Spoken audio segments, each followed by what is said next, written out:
喺睇片之前，歡迎大家 comment、like、subscribe 我個 channel， 多謝。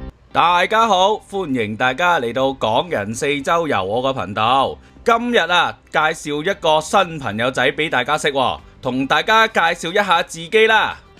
大家好，歡迎大家嚟睇港人四周遊頻道。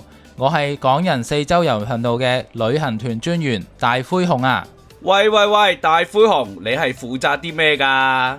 嚟緊我會參加唔同嘅旅行團，帶大家睇下每個旅行團有咩玩，有咩食，使唔使聽書，同埋睇下酒店好唔好住㗎喎。咁好啊！咁啊，今次呢去邊度玩啊？同埋去邊個團呢？好啦，事不宜遲啊！今日我哋就參加咗關鍵旅行社嘅河源萬綠湖2日遊，住喺河源萬綠湖美居空中湯泉酒店啊！呢間酒店啊，係新定係舊㗎？有啲咩喺裏邊可以玩到㗎？呢間酒店呢，就喺2025年全新開業嘅，叫得湯泉酒店啊！咁顧名思義，梗係有湯泉浸啦。咁佢會有8大養生湯泉池嘅，有甘草池啦、人參池啦、山姜池等等嘅。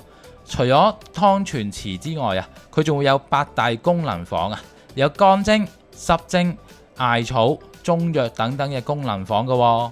咁多功能房玩啊，真係有排都玩唔完啊！另外啊，呢團啊更加包咗2張自動麻雀打嘅，真係啱晒中意打麻雀嘅你啊！咁大灰熊啊，食嘢嗰度又係點樣安排㗎？呢個團呢係包3餐嘅，第一日嘅午餐客家9大簋宴，同埋包咗2餐嘅自助餐。咁正啊！咁仲有咩景點可以去㗎？呢個團仲會帶你去太平古街，感受下當地嘅風土民情㗎。咁好啦，唔講咁多啦，即刻出發睇下有啲咩玩啊！好啦，我哋報咗到啦。咁呢，我哋攞咗個卡片啦，咁就有旅行團嘅資料啦，同埋有車牌號碼。咁到時呢，如果你唔記得咗嘅話，咁我哋就攞翻張卡片睇翻，咁就可以知道你想揀咩車。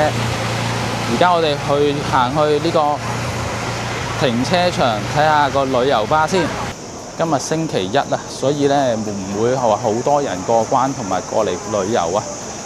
如果星期6日嘅話呢，大家記住，一定要早啲過嚟啊！如果唔係嘅話呢，就揾唔到你嗰個旅行團個集合地點啦，同埋揾導遊嘅時間都花得好長時間嘅，過關會好多人，所以記住大家，如果星期6日過嚟玩嘅話，一定要早啲到喎。好啦，行到天橋最尾啦，跟住而家落去，轉頭落到樓下就係旅行車嘅停車場咯。好啦，落到嚟之後呢，咁我哋關鍵旅行社呢架車呢，就已經停咗喺旁邊咯。好，咁我哋睇睇上邊乾唔乾淨。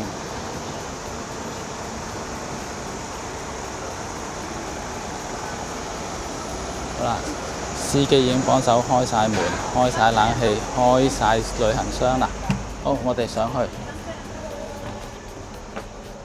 哇，係乾淨啊，幾靚嘅喎。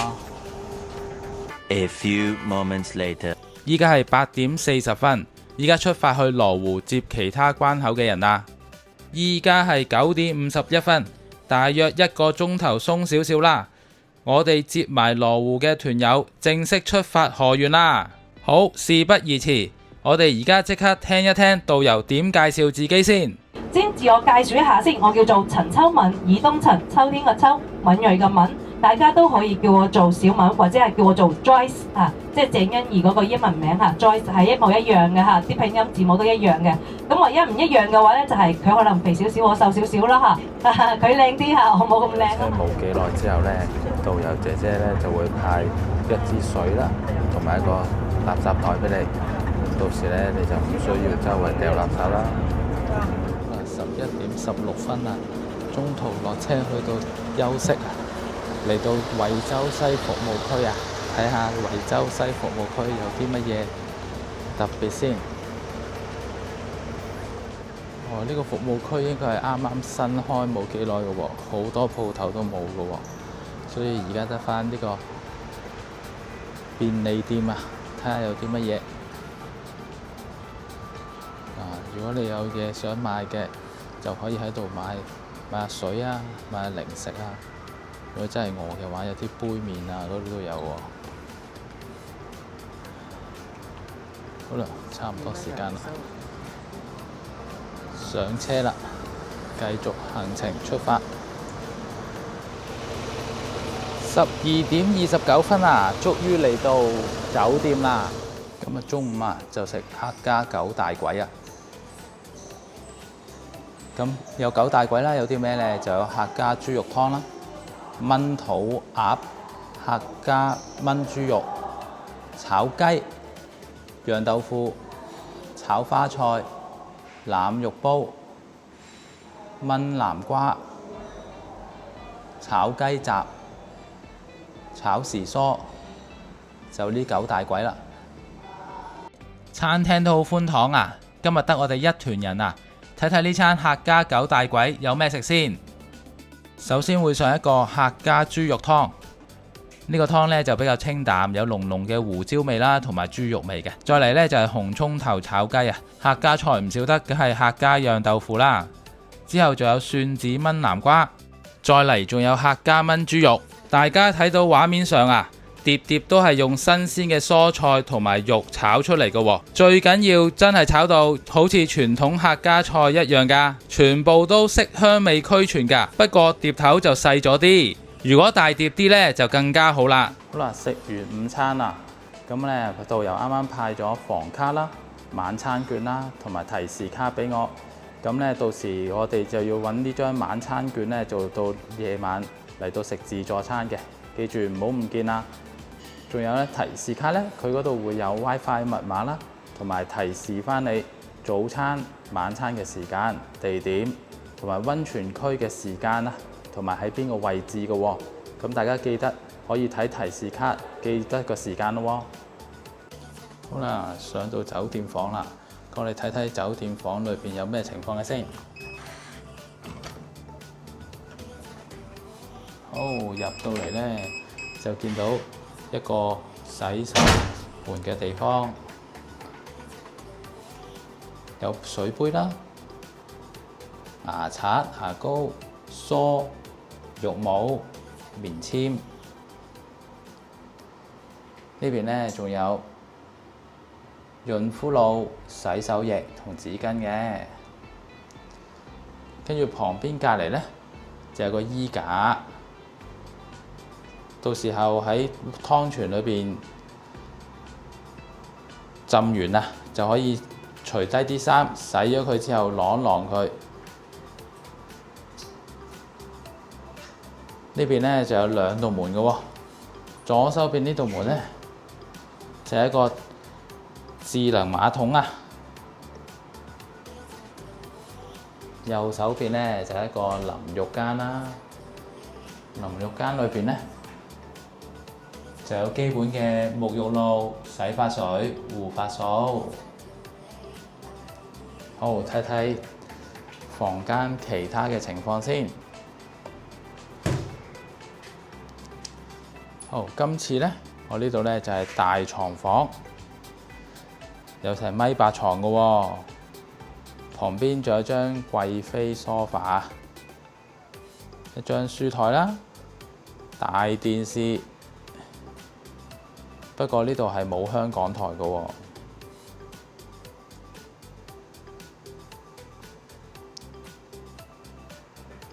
好，旁邊呢度呢，仲有一個細嘅雪櫃啊，上面有個水煲啦，電水煲，仲有2支飲用水。下面呢度呢，仲有2個水杯。一啲咖啡同茶包啊！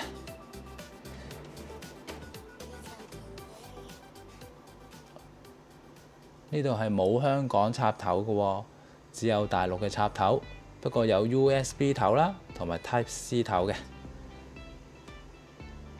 呢度仲有一條線，可以俾你插電話、叉電話嘅喎。好，大致上呢間房就係咁嘅情況啦。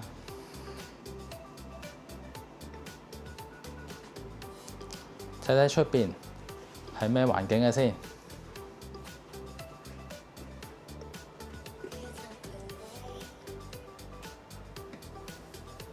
出邊呢，原來對住一個樓盤嚟嘅。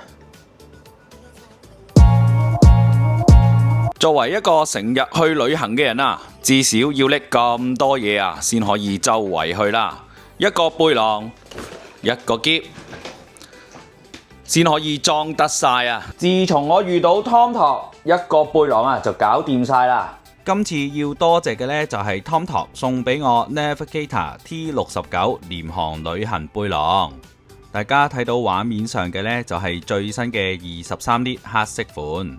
而呢個背囊最大嘅特點啊，就係前蓋式開口啦，好似行李箱咁樣啊，隨時隨地啊都可以打開拎嘢啊。除此之外，佢更加兼容咗擴用嘅設計噶，可以由23列啦擴充到28列噶。無論你係去3日2夜，甚至係4日3夜啊，你嘅行李啊都一樣擺得落噶。同時間呢，佢完全符合廉航隨身物品嘅尺寸噶。佢嘅尺寸啊係40乘30乘20 cm 嘅，完完全全啊係可以擺得上去行李架入邊噶。TomTok 品牌嘅產品啊，先前都係喺網上邊賣嘅，而家喺香港啊已經有佢自己嘅 showroom 噶啦，就係喺沙田火炭區開咗業啦。而今次呢，更加有港人4周遊粉絲獨家優惠噶。大家只要根據我擺出嚟呢條 link 啊，就可以拎到9折嘅優惠噶啦。優惠詳情呢，大家就可以去睇翻呢條片嘅影片資訊欄。唔想一抽二掕咁樣出街， TomTok Navigator T69 啊，就一定幫到你啦。呢間酒店啊，有個設施就係自動麻雀台啊。如果大家有時間嘅話，仲可以同朋友喺度打翻幾圈，個手印啊，消磨下時間。仲係自動麻雀台啊，唔需要大家自己洗牌噶。嚟到酒店嘅2樓啊，就係浸湯泉同埋8大功能房嘅地方啦。首先大家呢，就可以喺前台度報翻你嘅房間號碼，就換翻個手環嘅。換完手環之後啊，大家就可以去到乾蒸、濕蒸、8大功能房，或者去浸湯泉都得噶。好啦，而家帶大家去睇睇8大功能房嘅情況先。一入嚟就係男女嘅更衣室啦，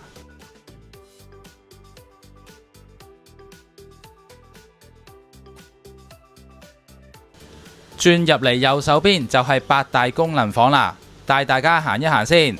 好啦，大家睇到畫面上呢，呢度有鹽浴、中藥乾蒸、多功能按摩池、玫瑰池、牛奶池、生薑池、乾蒸、濕蒸、艾草石板浴。呢度就係鹽浴乾蒸嘅地方啊。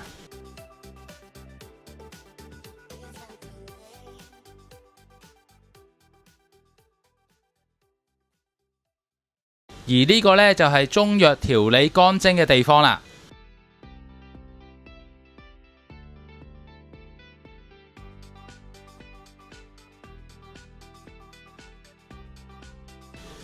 仲有礦物能量乾蒸嘅地方。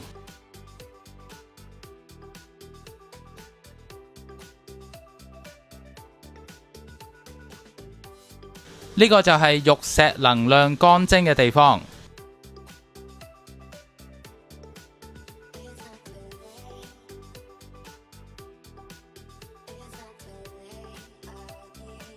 當然唔少得，仲有艾草蒸房啦。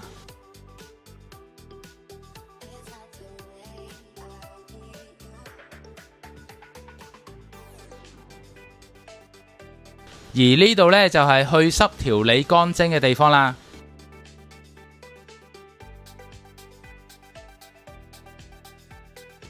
呢個咁得意嘅地方，原來係石板浴。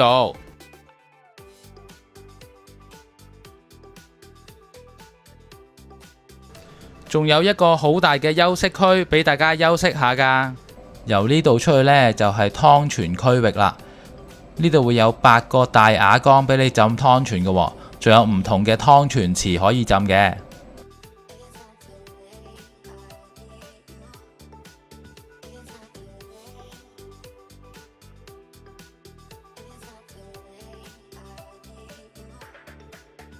再行前少少，仲有一個枸杞池添。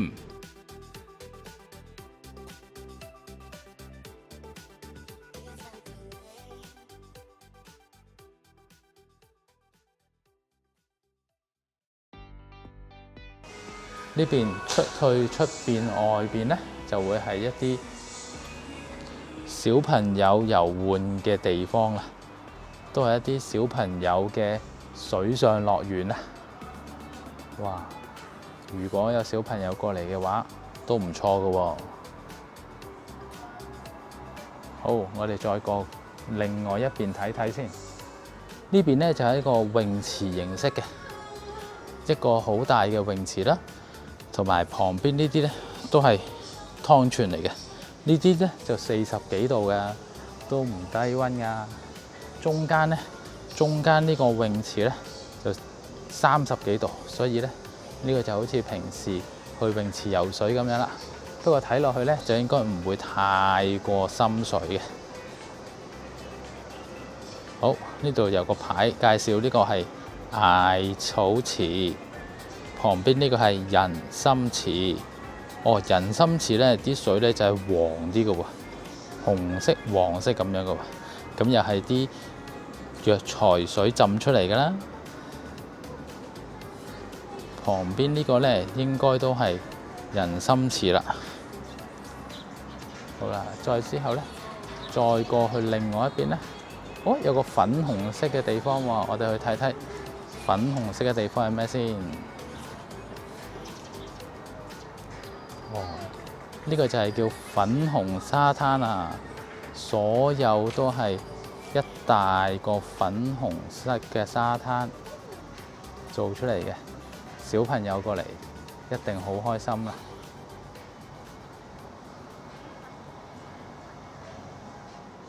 呢間美居空中湯泉酒店呢，就喺度中間嘅。咁如果我哋可以去萬綠湖呢，就去左手邊嘅。如果去呢個太平古街呢，就去右手邊。咁所以到時如果你打滴滴嘅話，就可以選擇去萬綠湖啦，或者去返太平古街都可以嘅喎。嚟到河源，梗係嚟萬綠湖再睇睇啦。四面環山啊，仲有中間好大好大嘅湖啊！今日天氣好好啊！藍天白雲，就係有啲曬咯。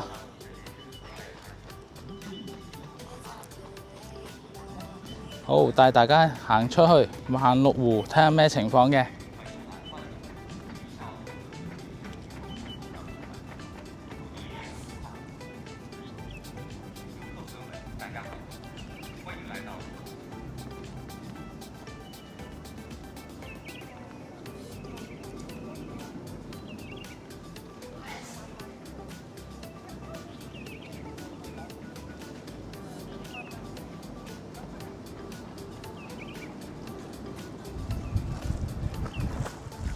哇，好涼爽啊，好舒服啊！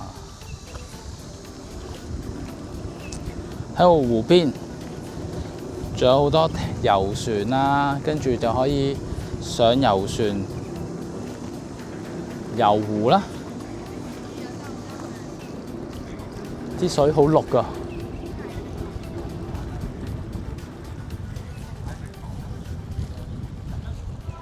嚟到萬綠湖啊，通常都係會坐船遊覽㗎。咁咧，我哋如果要坐船遊覽嘅咧，就會喺萬綠湖綜合服務區裏邊買票，跟住坐1號線嘅話咧，就去到2個唔同嘅島先嘅。一個咧就係水月灣遊覽區啊，遊覽完之後咧，就會去到另外一個島叫龍鳳島遊覽區啊。遊完龍鳳島之後咧，就翻嚟萬綠湖綜合服務區旁邊呢一個鏡花園遊覽區啊，咁樣一個圈翻嚟之後呢，咁就遊覽成個萬綠湖嘅1號線啦。咁如果1號線遊覽完之後，你又有時間嘅話，亦都可以遊2號線嘅喎。2號線亦都喺萬綠湖綜合服務區開始出發，去到旁邊呢度萬綠湖萬綠谷度假區嘅，裏邊有好多唔同嘅酒店啊，同埋食肆，仲有好多唔同嘅花田咯喎。大家如果有時間嘅話，都可以坐船遊覽啊。不過要留意記住時間咯喎，因為1號線嘅話就係每1個鐘頭1班船嘅啫。咁如果你錯過咗時間，就要等多1個鐘噶咯喎。成人票呢，如果係1號線嘅話，就係175蚊人民幣1個人啊。咁所以你記住，如果你自由行過嚟嘅話，咁就需要自己去呢度萬綠湖綜合服務區買票啦。雖然我冇坐船啊，但係呢，我喺旁邊揾到間小賣部，坐喺度睇睇湖景，吹吹風，好舒服，好寫意啊！好啦，因為要趕住時間返去食自助餐啊，所以呢就唔可以坐船遊覽萬綠湖啊，只能夠喺附近行下、睇下、坐下、吹下風、睇睇湖景啊！依家遊覽完就要返去酒店啦。我呢係用滴滴打車過嚟嘅，所以我而家亦都用滴滴打車打返去。由呢度去返酒店呢，大概10蚊左右啊。好，喺酒店冇嘢做，落一落嚟睇下樓下有咩行先。酒店下邊呢，有好多唔同嘅商鋪嘅，不過大部分呢，一係就冇開，一係呢就係一啲土特產嘅商鋪啊。咁仲有一間呢，超市喎。等我睇睇裏邊有啲咩買先。因為生活超市啊，我諗都係一啲瑣碎嘅物品啦、生活用品啦。哇！一入門口呢，我就見到有水果啦，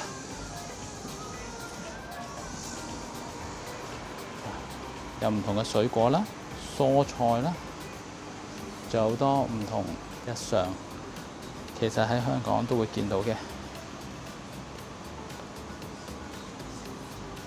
嘢飲啦，嘢食啦，啤酒啦，生活用品啦。哇！一間超市，連豬肉、魚都會有嘅喎。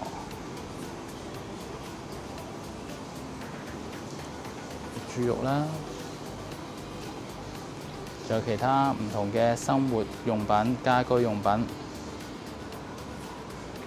如果你唔記得喺香港唔記得帶嘢上嚟，咁你就可以喺度買唔同嘅用品都得咯喎。牙刷、牙膏、沖涼液、毛巾、紙巾、零食，乜都可以買得到啊！今晚呢，就係酒店食自助晚餐啊！餐廳嘅環境都幾闊落嘅喎。好啦，今晚嚟食自助餐啊！一入到嚟呢，就睇到呢盤燒烤拼盤啊，有雞翼啊、茄子啊、薯仔、豬頸肉、腸仔、脆肉瓜、青椒、辣椒咁樣啊。好，再過嚟睇下呢啲熟食，睇有啲咩先？蒜蓉粉絲蒸扇貝啊！隔離呢度呢，就係香煎多寶魚，再嚟呢，就係芝士焗青口啊！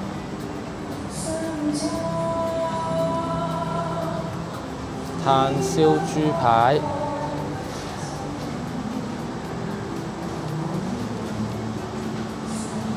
呢個係勝瓜。好，仲有啲蒸嘅粟米啦、番薯啦、花生啦，同埋毛豆。好，呢個就係油炸鬼饅頭，仲有啲送粥嘅小食啊，花生啊、菜脯啊、辣椒醬啊、葱啊。呢個就係南瓜湯。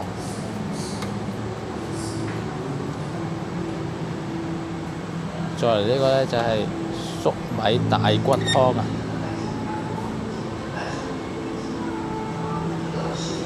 炒時蔬啦，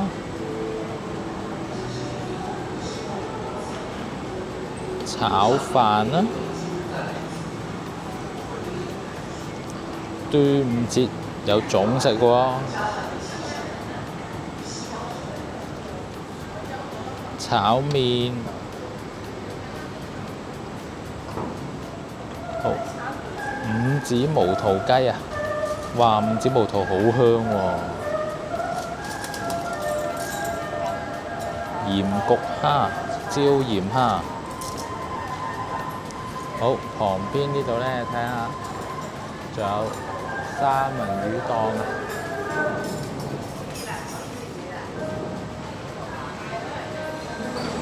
好啦，呢邊咧就係粉麵區啊！呢度有綠粉啦、綠麵啦，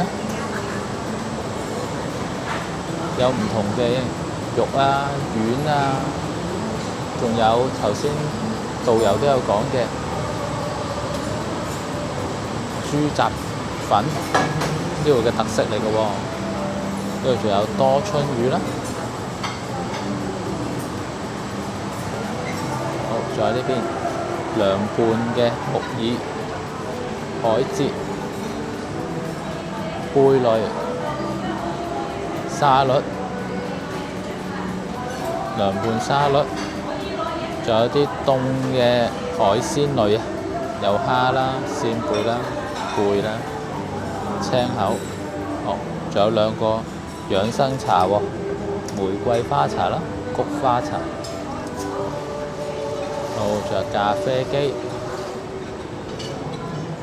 水啦、汽水啦，仲有啤酒喎，涼茶盒裝飲品。再嚟呢邊呢，就係生果啦。好啦，中間呢，原來仲有一啲壽司啦、麵包啦、蛋糕啦。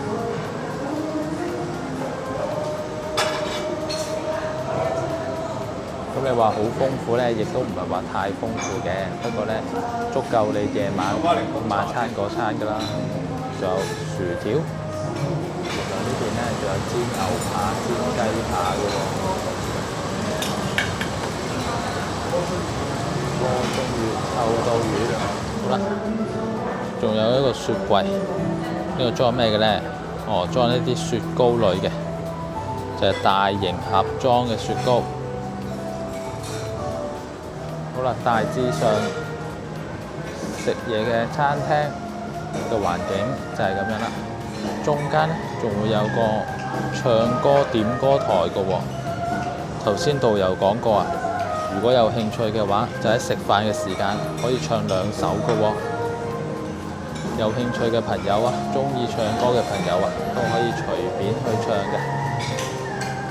好啦，大家團友都已經開始陸續嚟攞嘢食啦。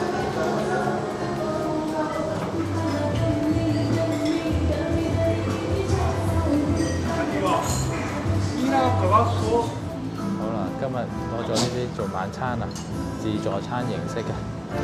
如果你唔夠嘅話，可以繼續攞嘅。晚餐時間係6點到8點。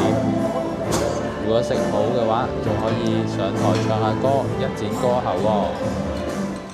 由酒店門口行過嚟旁邊，就係嗰個宵夜檔、飲嘢檔啦。夜晚佢都幾光亮㗎喎。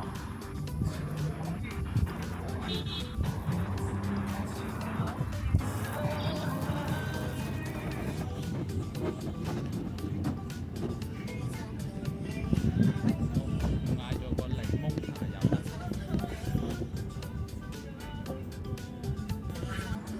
喺酒店樓下宵夜檔旁邊呢，原來呢條路上面呢，有一個係洗頭、洗面、美甲、美睫嘅地方㗎喎。等我帶你哋去行下睇下先。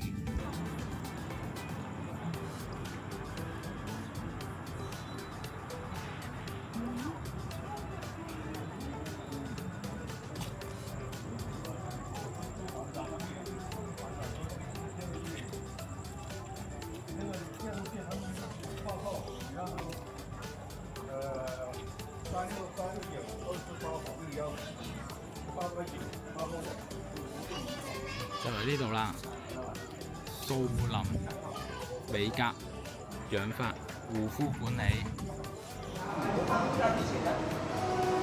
好啦，第二朝早啦，7點鐘就可以食早餐噶咯喎。早餐時間係7點至到9點半嘅。我哋睇睇有咩食先。煙肉腸仔、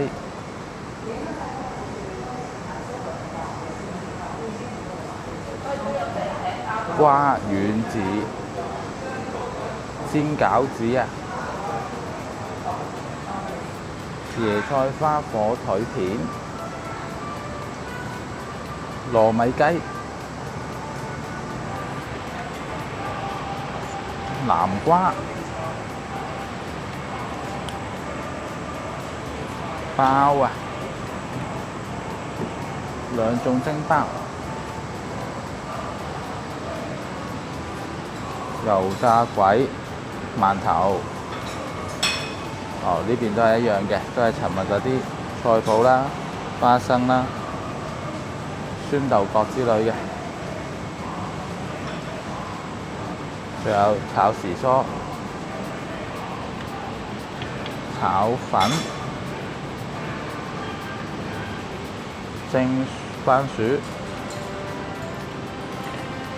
蒸粟米、蒸雞蛋。好，大致上呢一邊就咁多啦。我哋過嚟呢邊睇睇。好，粉麵檔呢度咧，仲有啲肉碎啦、番茄蛋啦，有煮麵、煮河粉、煮米粉，豬雜、豬肉。呢邊係煎蛋，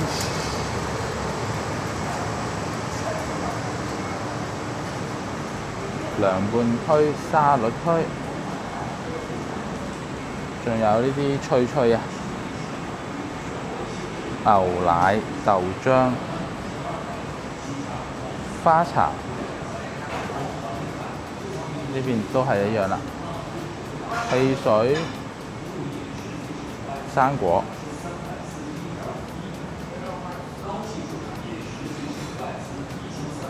漢麵包機，呢個係魷魚圈，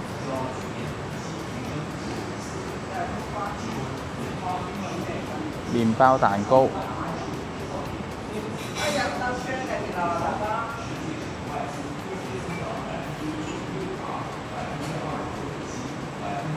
好，早餐呢，大致上就係咁嘅情況啦。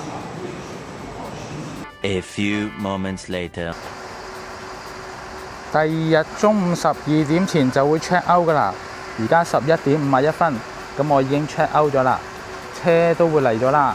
咁我哋而家就上車去下一個景點太平古街。今日嘅車呢，同尋日係唔同㗎喎。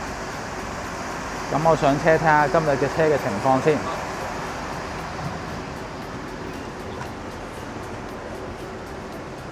好，今日嘅車同尋日都係咁乾淨嘅，乾淨企理。我哋嚟到呢度太平古街啦，呢度就係古街嘅牌坊，兩邊嘅就係特色騎樓啊。好，我哋行入去睇睇有啲乜嘢食，有啲乜嘢睇先。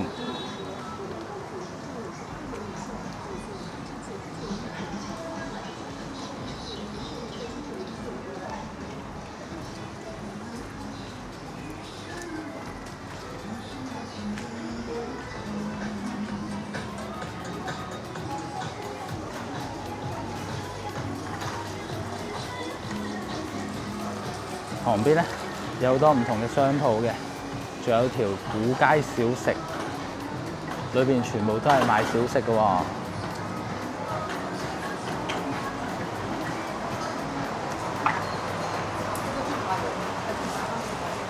客家燕撈，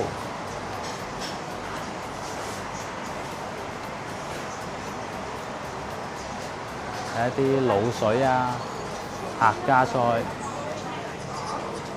花甲粉、螺絲粉、牛雜，好多各種各類嘅嘢食啊！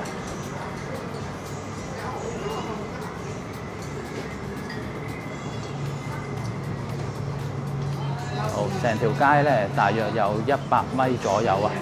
咁大家如果餓嘅話咧，就可以喺呢度小食街度揾食嘅喎。好，嚟到入邊呢度咧，就係一個食堂咁嘅。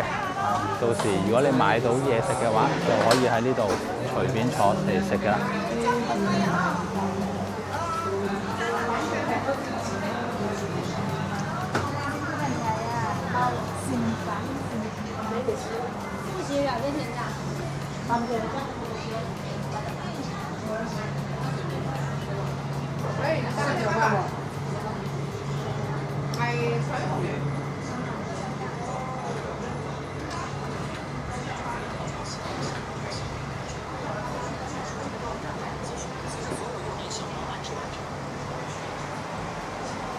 成條太平古街咧，大約有300-400米咁長嘅。咁我裏邊咧，大部分都係一啲賣服裝啦、賣零食㗎啦、小食嘅店鋪，仲有一啲好似而家呢一間咁樣，一間比較老嘅鋪頭啊。呢間專賣婚慶用品嘅喎，睇落去咧就好喜慶啦。全部都有一啲舊式嘅用品啦，一啲鑼啊、龍啊，同埋一啲喜慶嘅用品。嚟到太平古街啊，好多建築咧都有幾十年前嘅建築特色㗎，就好似呢間齋興昌土布發行咁樣，就充滿咗滿嘅懷舊感啦。好啦，2點鐘啦，咁我哋行完呢個太平古街之後呢，咁我哋就出發返深圳啦喎。而家個團友就而家上車出發返深圳啦。好啦，而家3點36分啊，啱啱嚟到惠深長隆服務區啊，休息。我哋睇下惠深長隆服務區裏邊有啲咩情況嘅先。好，入到嚟呢度之後呢，就見到一間便利店啊。便利店裏邊，哇！而家好多人去買嘢喎。